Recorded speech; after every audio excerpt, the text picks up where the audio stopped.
देखिए, आज डीजी के साथ हमने बातचीत किया। बातचीत के बाद जैसे विक्टिम फैमिली ने बताया कि we are not at all satisfied with the भाषण ऑफ डीजी टिल नाउ। उन्होंने कुछ प्रॉमिसिंग कुछ बात नहीं कर पाए। हमने हमारा कुछ डिमांड रखा, जैसे वहाँ पे एक बीएसएफ कैंप चाहिए, वहाँ पे हर परिवार को 5 लाख रुपए की मुआवजा देनी चाहिए, जिनका घर दुकान तोड़ा गया घर दुकान तैयार करके देना है, और वहाँ पे हर परिवार से एक को नौकरी देना है, और सारी जो सुविधाएं उनको देनी है। लेकिन अभी तक डीजी जो बात किए हैं उससे हमें कुछ प्रॉमिसिंग नहीं लगा। विक्टिम भी आपके सामने बोल रहे हैं, इनको भी कुछ प्रॉमिसिंग कुछ नहीं लगा। आगे आने वाले समय में इस बच्चों का, इस हिंदू का भविष्य क्या है, ये बड़े क्वेश्चन मार्क पर है। इसलिए हम चाहते हैं कि वहाँ पे बीएसएफ कैंप रहे, बीएसएफ की तैनाती रहे, हाई कोर्ट इसका संज्ञान ले। सुप्रीम कोर्ट ने भी आज शायद इसके बारे में बात किया है, तो इस विषय में मुझे लगता है कि पूरे देश को सोचना चाहिए। जिस तरह से 2.5 घंटा आप लोगों को यहाँ पे बैठना पड़ा, देखिए, तो पश्चिम बंगाल पुलिस की रवैया है, ये ना संविधान को मानते हैं, ना कॉन्स्टिट्यूशन को मानते हैं, ना कुछ को, किसी को नहीं, डेकोराम को नहीं मानते। प्रिविलेज जो होता है एक एमपी एक मिनिस्टर का, किसी भी चीज को नहीं मानते। और पूरी तरीके से ये सरकार और होम मिनिस्टर विफल है।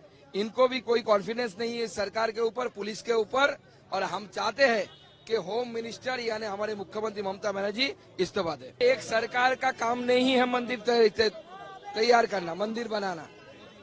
अयोध्या में इतना भव्य राम मंदिर बना है, सरकार ने थोड़ी बनाया है, जनता ने बनाया है। और पुलिस जिस तरीके से इस सब कामों में लगी हुई है, मुझे लगता है उनसे विक्टिम हिंदुओं के जिंदगी का मोल बहुत ज्यादा है। वो छोड़ के अगर इसमें कॉन्सेंट्रेट करते तो हिंदू समाज का अच्छा होता। उस मंदिर से हिंदू समाज का भला तो कुछ हो नहीं सकता। हिंदू एक तरफ मार खा रहे हैं, दूसरी तरफ आप जगन्नाथ मंदिर में जाके जय जगन्नाथ करेंगे। उस मंदिर में जो लोग जाएंगे, उस मंदिर को देखेंगे, उनको मैं प्रार्थना करूंगा हाथ जोड़ के, एक बार जगन्नाथ जी के सामने जाकर ये प्रार्थना कीजिए कि इन हिंदुओं को, स्पेशली चंदन दास और उनके पिताजी को जिस तरीके से मार दिया गया, उसका वीडियो आया है, आपके साथ शेयर नहीं कर सकते। जब वो जिंदा थे उस समय का वीडियो भयंकर, ये मिडिल एज में होता था। आप इनको लेके प्रधानमंत्री के पास जाएंगे?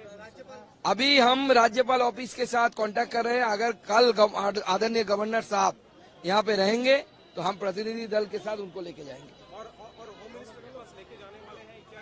अभी इस विषय में होम मिनिस्टर सब देख रहे हैं, लेकिन आपको समझना पड़ेगा, law and order is the state matter. अगर हम होम मिनिस्टर के पास लेके जाएंगे तो यही तृणमूल कांग्रेस चिल्लाना शुरू करेगा, ये फेडरल स्ट्रक्चर पर हमला है। बीजेपी भारत के फेडरल स्ट्रक्चर को नहीं मान रहे, कॉन्स्टिट्यूशन को नहीं मान रहे, ये सब दो मुँहे हैं। तो इसलिए जो कानून के तहत और जो संविधान के तहत सिद्ध है, हम उसको ही अबाइड करके चले। आपने बोला law and order state subject है, सही बात है।